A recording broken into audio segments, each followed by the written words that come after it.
Well, howdy and welcome to the Bender Bunker, where our motto has always been and continues to be, it is never too late to go on a bender, even if that bender may have occurred 2 years ago back in the year 2020, which is what we have in front of us now with the Easy is 145 lesson. You know, I was cleaning out an old external hard drive this morning and I ran across this file in the live folder, which means it should be live on the channel, but after watching it for a few seconds realized I never published this one. I don't remember why. I do remember shooting it, but I don't remember why it was never published. Watched a few minutes of it and realized it still includes some very relevant and interesting ideas you can employ with your bender over the classic 145 chord changes so common in country music. It also contains one of my all-time favorite bender licks that I still use to this day, so maybe lost but not forgotten. We can go ahead and enjoy the Easy's 145 lesson now here a couple of years later. And this was shot on the other side of the bunker, back when it was just me and a camera tripod and a looper pedal. No fancy quadraphonic sound openings like we do now, no better lighting angles, just me and very few edits. So longtime viewers may enjoy the retro feel of this one. I hope you do. But for now, I'm going to get back to shooting some current content, which I hopefully will have out soon if I don't forget to publish it. But let's go ahead and get back in the magic time machine together, go back to the year 2020 and enjoy the Easy's 145 lesson here at the Bender Bunker. And I'll see you again real soon. All right, take it away, younger me.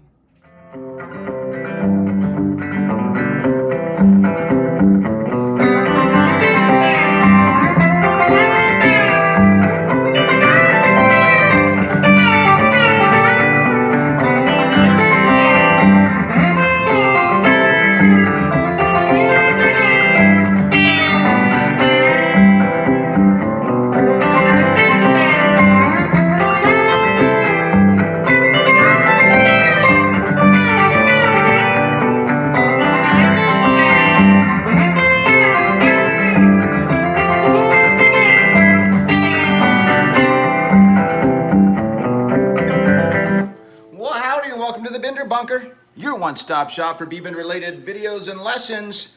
And a lesson we are calling Easy as 145, which of course is not as catchy as Easy as 123. I get that, but 145 is a very important musical term actually. Most of you probably know it. If you play rock, blues, and country on any regular basis, you're playing over 145 chord change patterns pretty much all the time. Most of everything we've ever taught these licks over with backing tracks, like what you just heard, is 3 chords that are 145 patterns. I mean, we always tend to refer to them as 3 chords in the truth, I know. But it's really just 145 patterns. Now, when I was a kid growing up playing in bands, they would always call out the key and say it's just a regular 145 pattern. I kind of didn't know what the heck they were talking about because we didn't exactly have the internet back then. But I play by ear and I could follow along fairly easily, so I was just doing it instinctually. Then later on, the best way I ever heard 145 described to me on the internet was a guy who used just one hand, and I was very impressed in how he did this. Now, and I'm just gonna show you real quick. We'll cover that 30 seconds or less. We'll have you up to speed on 145. Basically, this dominant key of what I just played over that backing track is C, and it has an F and a G as chord changes. So C is your 1 chord, F is your 4, and G is your 5. Now C is the dominant key. So you take your one hand and you've got the 5 fingers, and we're going to make the 1, or your very dominant key, your C, the 1 right here. We're going to go 1, 2, 3, 4, 5 on the hand.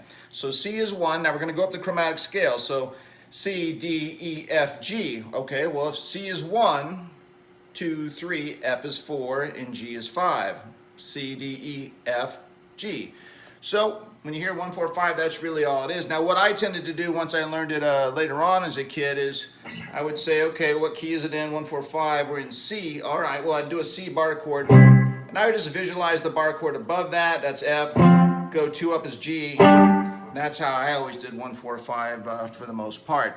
So what we're doing here is I'm gonna go over, first of all, one of my favorite B-Bender licks. It's just a cool lick, I like it a lot. It's this one.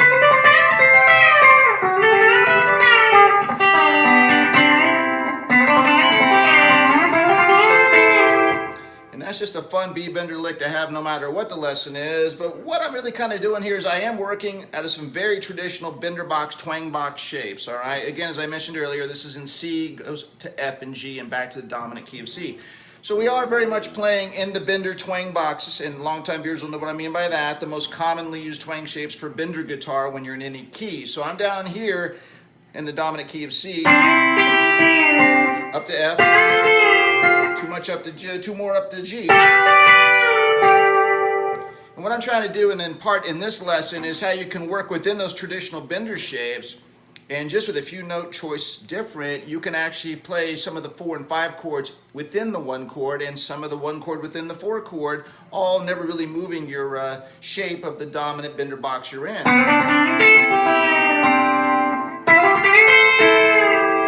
So that'd be an example. I started in the dominant key of C, went up to F, so I took the bender up in F, but when I come back, I'm coming back in C. So I go up in F and I come back in C with the bender, all from the F bender box shape. So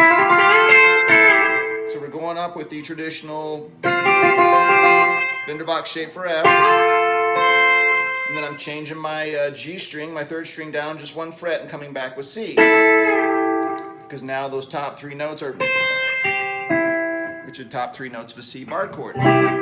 So we're going to play around with that, and I'm going to show you how to use this bender shape to your advantage, and then that way when you're playing over traditional 1-4-5 chord patterns, you can be all bendy and twangy with it and have a lot less effort and get a lot more accomplished, hopefully once we're done with this lesson. All right, that sounds good to you. Let's get on with easy as 1-4-5 here in the Bender Bunker. Nice to have you on board. I appreciate it.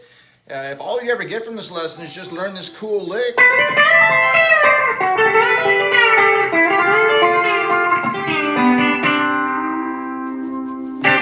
you can pull out the bender and impress your friends and family over the holidays. But I hope you go stick with me, and let's go a little bit deeper into this 1-4-5 concept of how to use the regular 1 shapes of the chords we're in and get the 4 and 5s out of them for easy, minimal effort with maximum bending. That's our motto. Hey, if you're still with me, that shows a strong interest and that you're enjoying this. Bear with me, just a quick announcement. 3 ways to support the Bender Bunker channel, because like any other YouTube channel, we could use your support. And out of the 3 ways, the first 2 are free, so I don't think you can beat that. Easiest, quickest way to support the channel, help get more viewers attracted to the channels, just give us a thumbs up, like while you're thinking about it. Use your mouse right down there, perfect. I do think you have to be logged in your Googly, Gmaily, YouTube account to do that. But if you could help me out with that, I'd appreciate it. Second way, very popular one of mine, is to join the Bender Bunker family and subscribe. I think we've got one of those corners, we've got that subscription button waiting for you. Go ahead and subscribe while you're thinking about it. That way you don't forget about us and you don't miss anything. We do a couple of these a month, and hot B-Bender action is your cup of tea. Well, man, we got you covered. And then the third way is if you'd like to show your love for the channel with money, which just kind of sounds dirty but isn't, we've got a safe and secure way for you to do that. We have our own PayPal account here, the Bender Bunker does, and to access that direct link to our PayPal account, just go to the Show More section below, expand that out, which is where we list all the equipment that we use in these videos. I do get some comments on, hey, what do you do with that? How'd you get that sound? All that equipment is listed down there below, as is the PayPal Bender Bunker account link. And you can just send over what we call a virtual beer donation, because I'd say 95% of the money sent over to the channel is indeed spent on beer, which you in turn can then watch me drink, usually with my dog while playing guitar on the Instagram channel. You'll see a link there as well. All right, end of the announcements. Let's get to the hot Bender action. All right, let's break this into small, digestible bits, divide and conquer, if you will, as we always do here in the bunker. The good news is we're going to be primarily working out of what we've always called, since the beginning of time in the channel back in December 2017, the Bender Twang box shape. And we're going to be using, that's just basically a 3-4 note shape you can always use in any key for some quick and easy twang bendering.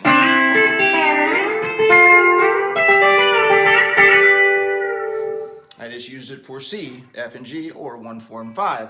And so that's how we're going to start this. And we are going to start with the riff I told you I enjoy so much. That's how we start the lesson.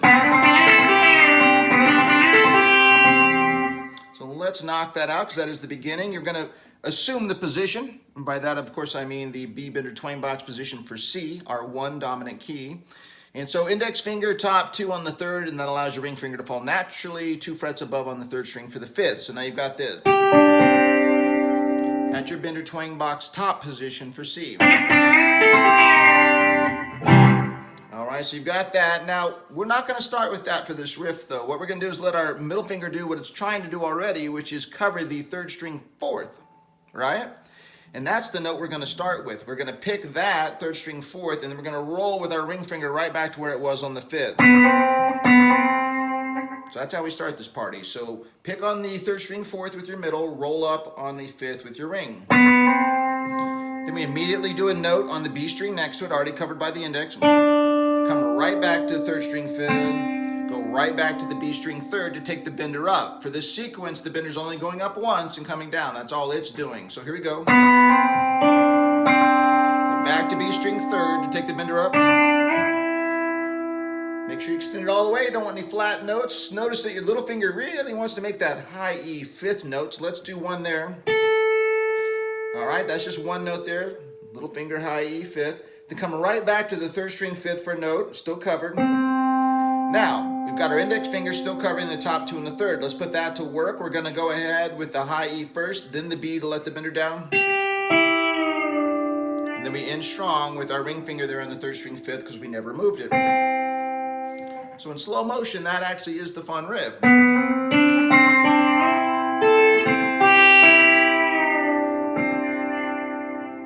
Very traditional B bender riff. Now, I'm gonna pull back so you can see what my right hand is doing. I'm using my thumb and index finger to do this.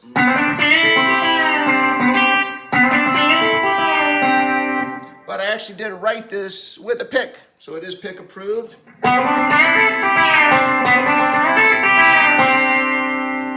Get a lot more twang, a lot more high end with the picks. I'm purposely going a little bit less of that high end bite, and I also like when I get to double stop parts, two strings at once, you can really get them together with your thumb and your index. Your choice, it works either way. I wrote it with a pick, works just fine without. Your choice. Okay, so now we know the fun riff that starts a lesson for C. Work that, get it nice and smooth. That's about the tempo of the lesson. That's our one chord. Now the backing track's going to the 4 chord, which is the F. So we're going to take that bender shape and we're going to move it exactly up here so your index finger's covering the top 2 on the 8th and then 2 frets above on the 3rd, on the 10th with our ring. Right? And we're going to do this.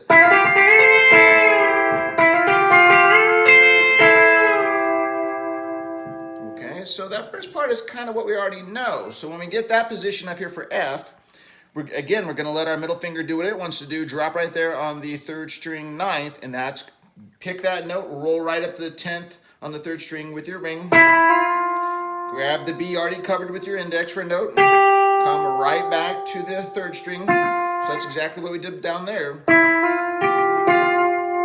Okay, now we're going to do again what we did down there. We are going to take the B string on the 8th up with the bender. And then we're going to hit the high E on the 8th as well. We're not using our little finger this time. So that sequence again. Bender's up. Now we're going to bring the bender down by doing this. We're going to go back to our starting point, let our middle finger drop back down to the 3rd string 9th, and then we're going to grab that and the B string 8th still covered by our index finger for those 2 notes. So it can come down. And again, what we're doing there is we're going up with the bender shape for F. We're in F right there. Now, the backing track goes back, we're on the 4 chord, it's going back to the 1 chord, which is the C. So to do that, that's why we're dropping down on the 3rd string 9th. If you notice, before we let the bender down, that is the top 3 chords of a C bar chord, top 3 strings of a C bar chord. So that's why we're using that to our advantage, and we're grabbing that. So that way we don't have to try and figure out, oh, I'm up here in F. I need to either hop back down to my C bender box or up here to my octave C bender box. I'm going to work right out of the F. C. All right, so that's part of the fun right there of this lesson, the 1, 4, 5. So here's what we know so far.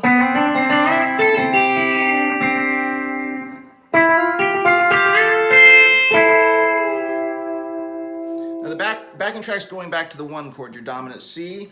I'm not going to go back to where I started. I'm going to do the riff I just showed you and started the lesson with. I am indeed going to just do that again, but I'm going to shake things up and do it an octave up. So let's take that opening shape up to an octave up. So our index finger's now covering the top 2 on the 15th fret, and our ring fingers on the 3rd string 17th.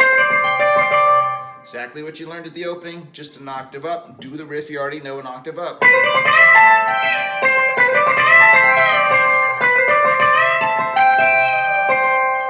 Same things down here.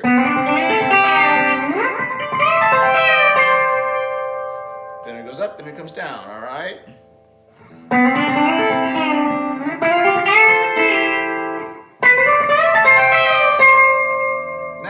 backing track is going to the 5 chord briefly. That's the G chord in this 3 chord sequence. We're coming off the C here in the octave. Bender came up, bender came down. Now we're going to go down here to the traditional Bender twang box for G. So I'm taking these top 3 strings down here.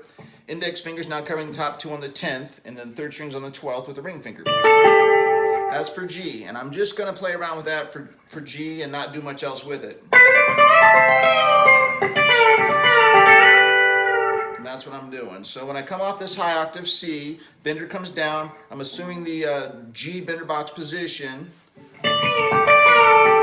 So as I'm moving down there, I'm pre-engaging the bender and I'm getting in position. So now I've got my index finger covering the top 2 on the 10th. I start with the high E, then I go to the bender. So I'm doing a pre-bend there, starting with the high E, then go into the B string and letting it down. And then I'm hitting the 3rd string 12th. I'm pre-engaging again, doing this, I'm reloading and doing it again. And then on the second time when the bender comes down, I'm taking the 3rd string on the 10th, or excuse me, 12th, and the B string on the 10th together back up for G.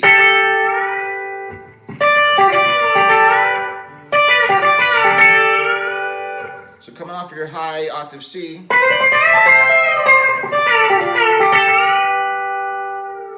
And then I let the bender down. Okay, so now we just covered the 5 chords G chord. Now the backing track goes to the dominant 1 chord again, which is the opening riff we already did. So just do that again, back where you started on the lower octave C. Pop back up, we're going to the 4 chord again on the F. Now we're going to kind of do a variation of what we already did. Last time we went,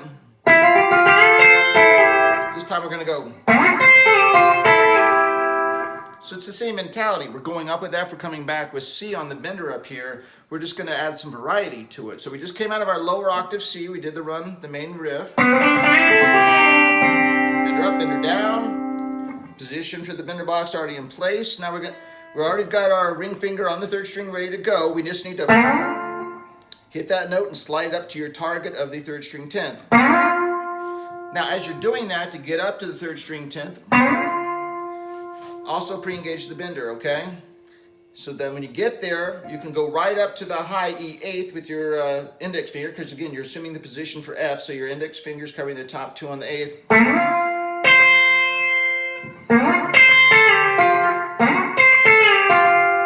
So that's why we need to pre-engage. So we're coming up on the 3rd string, get to the 10th, pre-engage, index fingers dropping on the top 2 on the 8th, start on the high E.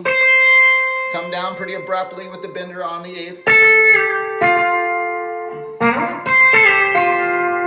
Bender's down now. Now we're just going to go do the top 3 strings of a C bar chord, so that allows us to take our middle finger down to the 3rd string 9th, so we can get those right. And do an up and down with those. It's actually not an up and down, it is a pre-engage before I go to that C section. Pre-engage real quick, and now I'm doing the B and the B string and the G string together like that to bring the bender down, pre-engage. Again, that's your 1 chord for C.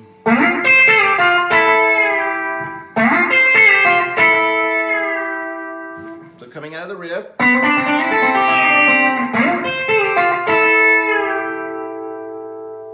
Okay, now the backing track stays on the 4 chord, the F right here. So we're going to do the riff. We're going to do a semblance of the riff. So we know that part, right? So now we're in F, so let's do the F, the main riff in F. So again, we're starting with our middle finger on the 3rd string 9th.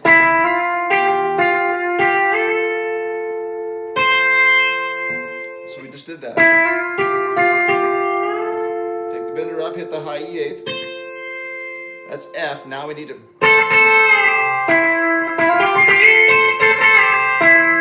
That's how we get back to the C, which is what the backing track is doing. So we're going up with the beginning of the riff for F. High E 8th. Bender's fully engaged. Now grab the top 2 strings on the 8th and do it twice. And then let the bender on the second one. And then we're doing 3rd string 9th because we're now in C. Going up in F, back in C like we did before, just with a different pattern.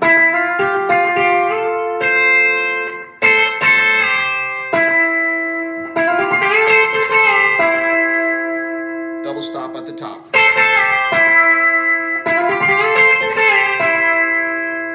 Now we end strong, but the backing track is going to go for a quick 5-chord G before it finally resolves itself on the 1-chord C. And the way we're going to cover the G into the C is this. That's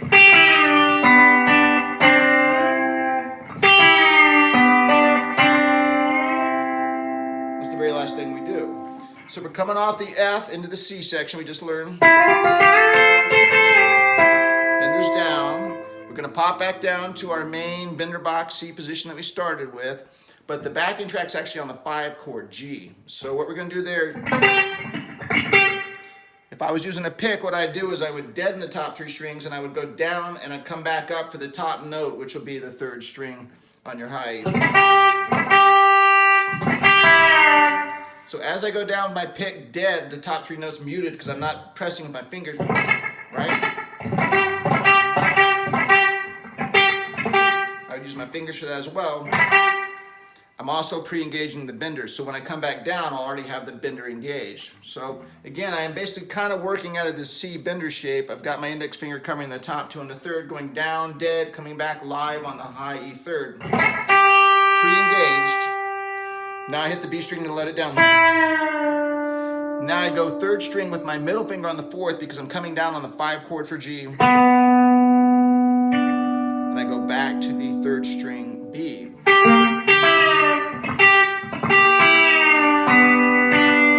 That's what you do.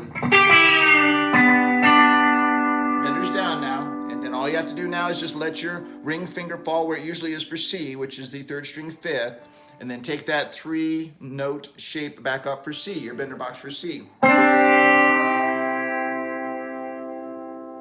So again, that's how up here we were using our 4-chord to get back to the 1-chord, the F and the C, right?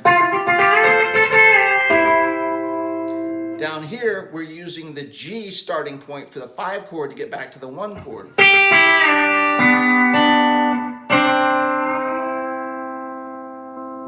All right, I'm going to play it all the way through at a slower pace. Here we go. 2, 3, 4.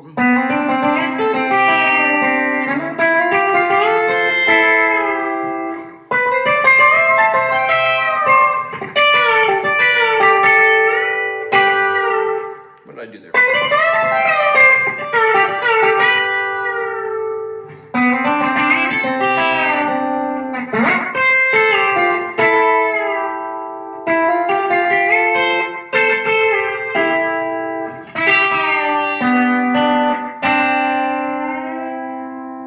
Basically it.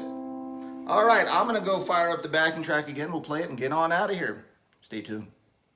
All right, the backing track is back online, ready to go. I'm going to play us on out of here. Just a quick recap of the concept of the 1-4-5 that we're trying to get across here. You know, it's so easy to lock into the traditional Bender twang box shapes on whatever key we're in. Those top 3 strings like I kept showing you. You know, C, F, G. But it's a good reminder that we're always just 1 note choice away from playing the 4 or 5 chord or the 1 chord of the 3. Within the 3, we're always 1 note away from bringing some of the other chords in to where our hand position already is, so we're not jumping all over the fretboard all the time unnecessarily. You know, as I grow older here, I really start to pay attention to ergonomics. You know, how can I get accomplished in the notes and the music I want to produce with my guitar? How can I do so in the most efficient manner without always having to fly all over the fretboard? So that's why I'm starting to pay more attention as I age to these 1-note choices or 2-note choices here and again that allow me to make the most of where my hand already is instead of worrying about getting it somewhere else in a hurry. And that's kind of the concept of Easy as 1-4-5. I hope you enjoyed it. I hope you got something out of this.